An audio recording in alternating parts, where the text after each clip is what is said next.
je parle de la question autochtone. On a parlé de génocide culturel. On a parlé des pensionnats, des femmes disparues, de réserves sans logement ou eau potable. Alors, la question est très simple, elle ne peut pas être plus simple. Qu'est-ce que vous allez faire concrètement pour améliorer la condition de vie des Autochtones? Monsieur Scheer, je peux commencer avec... Monsieur Singh, je peux commencer avec... C'est encore la même chose. Moi, j'ai porté encore le turban orange pour éviter ce problème, mais on continue quand même. Donc, en fait, c'est une question tellement sérieuse. Ce que j'ai vu, c'est... M. Trudeau a donné beaucoup de belles paroles en public, mais c'est vraiment les décisions qu'il fait en privé, c'est le problème. Donc, avec la communauté autochtone, c'est clair, si on veut agir dès maintenant, on peut agir. Donc, la question, c'est ça. Si on respecte le fait que les enfants autochtones ont le droit d'avoir les mêmes financements, il ne faut pas les poursuivre dans la Cour de justice comme M. Trudeau a fait. Ce que je fais, je vais respecter la communauté autochtone.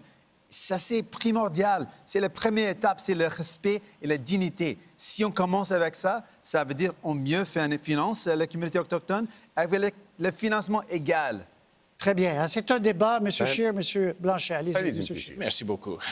Un aspect de respecter les Premières Nations, c'est de respecter quand les communautés autochtones disent oui aux des projets pour aider la croissance économique. Et quand on parle des communautés dans les endroits éloignés ou ruraux, les secteurs qui créent le plus d'emplois pour les Premières Nations, c'est le secteur minier, le secteur forestier et le secteur énergétique.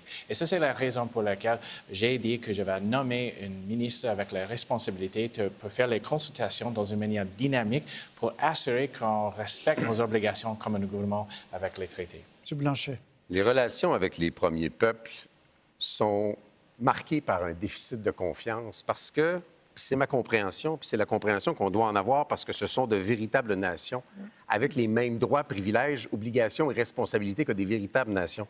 Mais il y a une déclaration de l'ONU, il y a des enquêtes, il y a des études, il y a des commissions, et eux disent, et c'est eux qui le disent, c'est pour ça que je suis à l'aise de le dire, parce que ça doit venir d'eux, que ça ne vient pas, qu'il n'y a pas de suite concrète, qu'on ne met pas en œuvre des démarches claires, qu'on fait tout ce qui est théorique, ce qui est beau, puis pendant ce temps-là, les solutions ne se trouvent pas, le respect ne s'établit pas, la confiance ne se construit pas.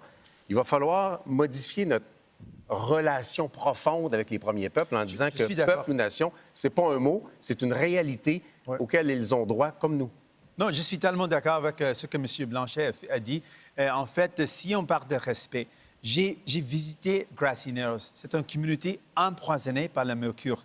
Mais M. Trudeau, dans un événement privé, il s'est moqué de quelqu'un qui est milité pour dire « notre eau est empoisonnée. Qu'est-ce que vous allez faire ?» Il a dit « merci pour votre donnée ».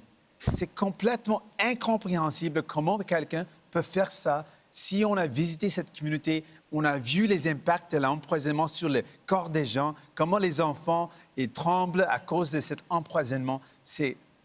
Je n'ai pas les mots pour dire comment quelqu'un peut dire ça. Bon. Ce n'est pas quelque chose comme le Premier ministre fait. Je vais arrêter le chronomètre sur ce trio-là. Comme vous avez pointé M. Trudeau sur une question très précise, je vous donne 20 secondes, M. Trudeau, pour répondre à cette question-là. Si on peut ouvrir la lumière de M. Trudeau, allez-y. Merci.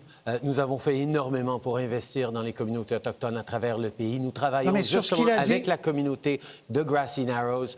On a travaillé avec eux pour approuver un centre de traitement et on va donner le financement nécessaire pour ce centre de traitement. Très bien. Alors, vous aurez votre tour. Je vais vous parler de la question autochtone dans votre trio. On peut refermer la lumière de M. Trudeau.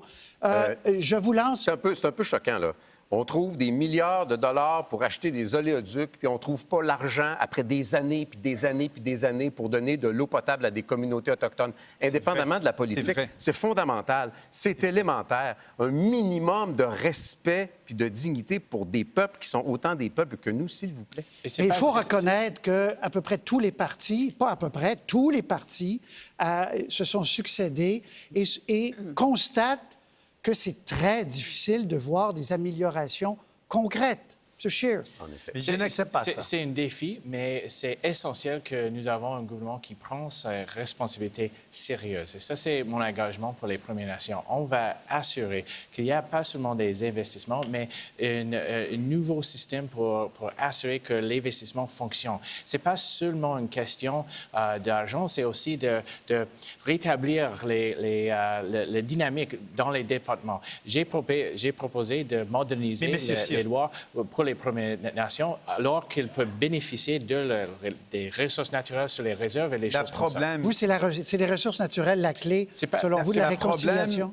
Le problème clé, c'est qu'on a eu des gouvernements conservateurs et les gouvernements libéraux qui ont choisi de négliger les communautés autochtones. C'est ça.